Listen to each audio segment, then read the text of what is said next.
Well, his stage name, The Punisher, to the jury, Sheree Hayes is his real name and one of the few witnesses to give an uncensored look inside Diddy's freak-offs.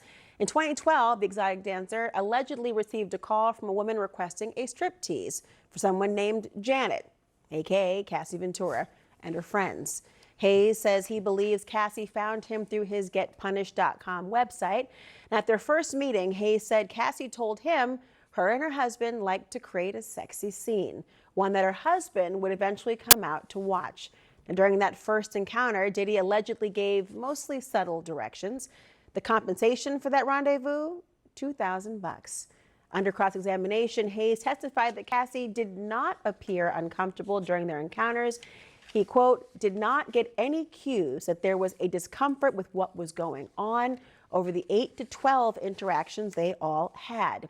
Sheree said, The Punisher, Hayes, joins me now, and he's also the author of In Search of Freezer Meat. He joins us now. Sheree, welcome. It's been a week since you testified. First of all, I'm just wondering what the reaction has been like in your life, knowing that this is such a high-profile case, and here you are in the spotlight in this way. Yeah, it's been like a whirlwind. You know, a constant outreach from media outlets like this, and just friends and family, people from junior high school actually reaching out just randomly, you know, to check in and speak up. It's been a very interesting, trying week. You've reflected, I think, in some time about what your testimony said and what is like in that courtroom. Can you tell me a little bit what it was like to be on that stand a few feet away from Sean Diddy Combs, who you obviously had been around before in these sexual encounters, but he was more of a voyeur at those times. What was it like being in the room in the courtroom? Yeah, so I have to say, I thought going into it, I was pretty prepared and confident, but literally when I walked in the room, I got complete anxiety. Like my entire body was shaking. Whatever I envisioned or what I thought, because obviously you can't see anything, it was the tension and the magnitude of the moment was much, much deeper. So it was to some degree terrifying. Like I just could not, whatever I envisioned, it was just so much more that I was not mentally prepared. You know, I mentioned that he was a voyeur during the sexual encounters. You were involved with Cassie Ventura directly in those rooms, as you've testified. Were you ever involved with Sean Diddy Combs? Did you two ever have an interaction in those sexual encounters? No, actually, not one conversation, not even eye contact. Really? Yeah. Did that surprise you? Well, it was told to me immediately, like on the first encounter, that I was instructed to not look at him, not acknowledge him, not have any interactions with By Cassie? Yeah, by Cassie. So those were the instructions. So I did my best to follow them to the best of my ability because, you know, initially I did not know who they were.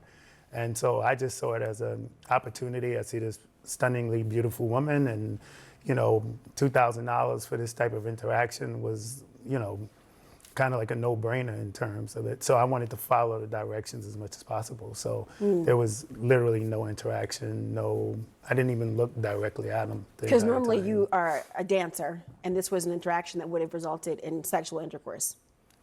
Exactly. So, okay. Yeah, so this is nuance. It's not something that happens, you know, I've done thousands of parties. This is the only time I was propositioned with something like this, and it was in such magnitude. Like we're in the Trump Hotel, it's like these huge suites, and you can tell this is a very high-profile couple.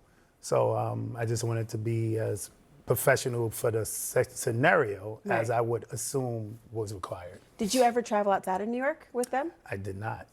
When you were engaged in this encounter and intimate with Cassie Ventura, as you've said on the stand, you were asked about whether you had any notice or any idea how she felt about the interaction, whether she was consenting, whether she was uncomfortable in any way. You testified you did not feel as though she was uncomfortable at all. Can you explain?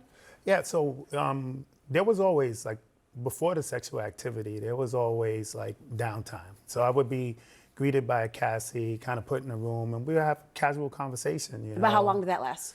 10, 15 minutes, you know, and it would be, you know, consistent. How's work going? How's the parties? How's things? So it seemed like a very cordial, laid back situation. And I actually believed that the scenario was real. It was like her birthday. This was something they were doing as a couple that wasn't normal. I mean, that wasn't their norm.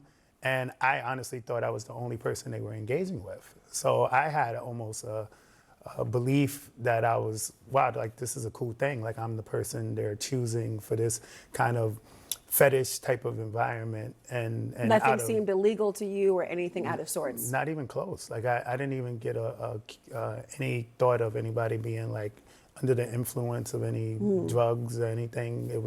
It seems like a very, for the circumstance, everybody was just normally in their right state of mind, and this was just something they did for sexual pleasure. You never saw any violence. Nothing close. You know, interestingly, you say you haven't seen any violence, you didn't see anyone under the influence of drugs, and you didn't have any idea that she was not consenting in some way. Why do you think you were called to testify? I'm still trying to figure that out. Like it's Really? after the fact. I'm the only thing that I can kind of maybe think is, you know, there was directions, right? It was in my testimony. It was clear that it was him, I guess, somewhat in control. You know, not so? overbearingly. I mean, it was said to me this scene we were creating was for her husband, aka him. So the only thing I can say is maybe they were trying to show another element of control. And even though in my case it wasn't forceful or aggressive, but it's still another dynamic that maybe they were trying to establish. Did you ever see cameras or I did anything being not. filmed? I did not.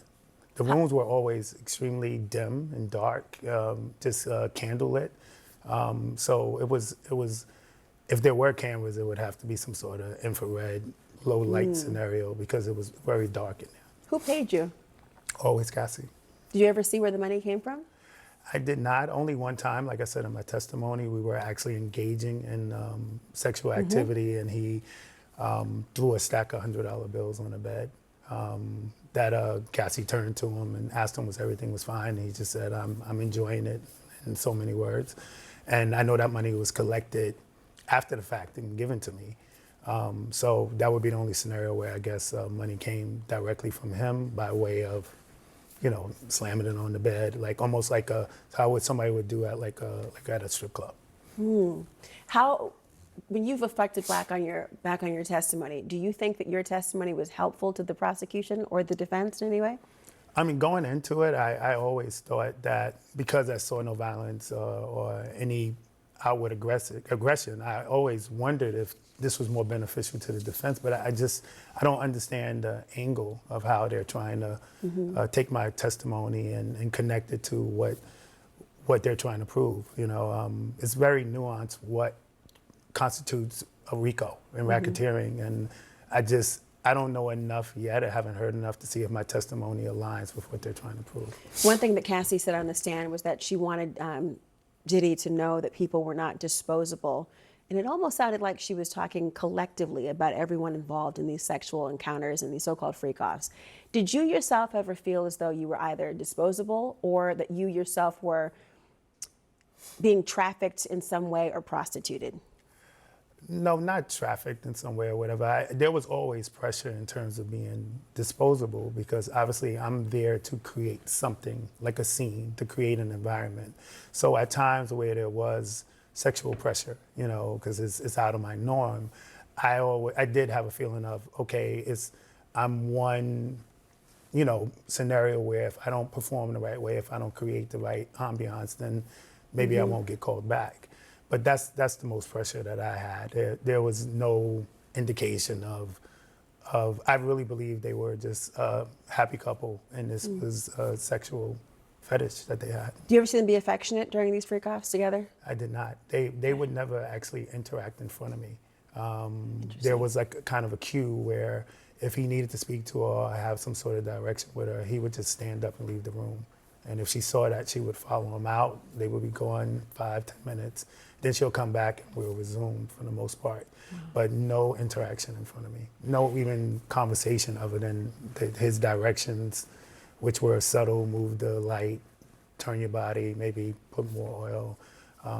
Those type of gestures in communication. You said you wanted to, after your testimony, feel at peace with what you've said. Knowing what you do now about what Cassie Ventura has said about how she's felt about these freak-offs, what would you say to her if you could? I would apologize. I would apologize because I had no idea, no indication what she was going through. And if, obviously my involvement kind of furthered her suffering, so just me knowing that as a man, being raised by a single mom and a grandma, just the thought of partaking in a scenario where a woman is possibly being abused is tough to hear. So, I would just apologize to her and, tell her that I was really remorseful and regret if I contributed to a bad experience for her. Sheree Hayes, thank you so much for joining. Oh, thank you for having me. I appreciate it.